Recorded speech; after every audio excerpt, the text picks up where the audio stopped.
ಈ ಸರ್ಕಾರಿ ಶಾಲೆ ಯಾವಾಗ ಕುಸಿದು ಬೀಳುತ್ತೆ ಅನ್ನೋದು ಗೊತ್ತಿಲ್ಲ. ಸಂಪೂರ್ಣವಾಗಿ ಶಿಥಿಲಾವಸ್ಥೆಯಲ್ಲಿರೋ ಕಟ್ಟಡದಲ್ಲಿ ಮಕ್ಕಳು ಪಾಠ ಕೇಳುವಂತಹ ಪರಿಸ್ಥಿತಿ ಇದೆ. ಅಷ್ಟಕ್ಕೂ ಯಾವುದು ಆ ಶಾಲೆ ಅಂತೀರಾ? ಈ ಸ್ಟೋರಿ ನೋಡಿ.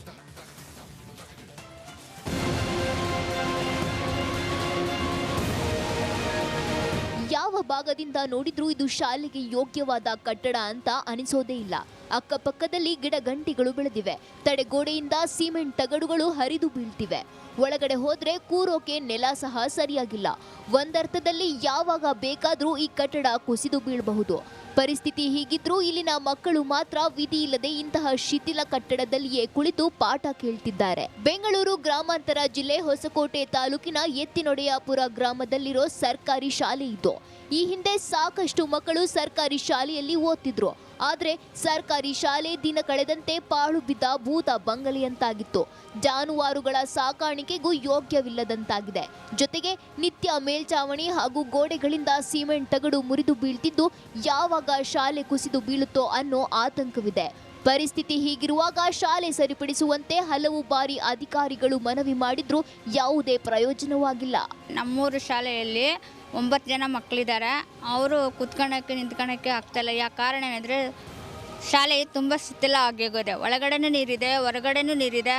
ಕುತ್ಕೊಳ್ಳೋಕ್ಕೆ ಜಾಗ ಆಗ್ತಾಯಿಲ್ಲ. ಮಾಸ್ಟ್ರು ಹೊರಗಡೆ ಕುಳಿಸ್ಕೊಂಡು ಸ್ವಲ್ಪ ದೂರದಲ್ಲಿ ಪಾಠವನ್ನು ಮಾಡ್ತಾರೆ. ಅವರು ಶಿಕ್ಷಕರು ಮಕ್ಕಳನ್ನ ಶಾಲೆಯ ಹೊರಗಡೆ ಕೂರಿಸಿಕೊಂಡು ವಿಧಿ ಇಲ್ಲದೆ ಪಾಠ ಮಾಡ್ತಿದ್ದಾರೆ. ಶಾಲೆಯ ದುಸ್ಥಿತಿಯನ್ನ ಕಂಡು ಮಕ್ಕಳನ್ನ ಶಾಲೆಗೆ ಕಳಿಸೋದಕ್ಕೂ ಪೋಷಕರು ಅಂಜುತ್ತಿದ್ದಾರೆ. ಹಣವಂತರು ಖಾಸಗಿ ಶಾಲೆಗೆ ಕಳಿಸಿದ್ರೆ ಬಡವರು ಜೀವ ಭಯದಲ್ಲೇ ತಮ್ಮ ಮಕ್ಕಳನ್ನ ಪಾಳು ಬಿದ್ದ ಶಾಲೆಗೆ ಕಳಿಸ್ತಿದ್ದಾರೆ. ಇತ್ತೀಚೆಗೆ ಆದ ಮಳೆಯಿಂದ ಶಾಲೆಯ ಗೋಡೆಗಳಿಂದ ನೀರೆಲ್ಲ ಒಳಗಡೆ ನುಗ್ಗಿದ್ದು ಪೀಠೋಪಕರಣಗಳು ದಾಖಲಾತಿಗಳೆಲ್ಲ ನೀರು ಪಾಲಾಗಿವೆ. ಅಲ್ಲದೆ ಶಾಲೆಯ ದುಸ್ಥಿತಿ ತಿಳಿದು ವರದಿ ಮಾಡಲು ರಿಪಬ್ಲಿಕ್ ಕನ್ನಡ ಗ್ರಾಮಕ್ಕೆ ತೆರಳಿತ್ತು.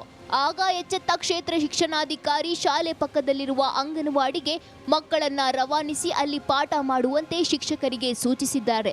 ಆದರೆ ಇರೋ ಒಂದು ಅಂಗನವಾಡಿ ಕೊಠಡಿಯಲ್ಲಿ ಅಂಗನವಾಡಿ ಮಕ್ಕಳು ಮತ್ತು 1ರಿಂದ 5ನೇ ತರಗತಿವರೆಗಿನ 9 ಜನ ಮಕ್ಕಳು ಕೂತು ಪಾಠ ಕೇಳಬೇಕಾದ ಸ್ಥಿತಿ ಇದ್ದು ಹೊಸ ಕಟ್ಟಡ ಕಟ್ಟಿಸಿಕೊಡುವಂತೆ ಗ್ರಾಮಸ್ಥರು ಒತ್ತಾಯಿಸುತ್ತಿದ್ದಾರೆ. ಈಗ ಪಾಠ ಮಾಡೋಕ್ಕೆ ಆಗಲ್ಲ. ಇಲ್ಲಿ ಮರಗಳ ಕೆಳಗೆಲ್ಲ ಮಾಡ್ತಾರೆ. ಇದನ್ನು ಯಾರು ಗಮನಕ್ಕೆ ತಗೊಂಡಿಲ್ಲ ಸರ್.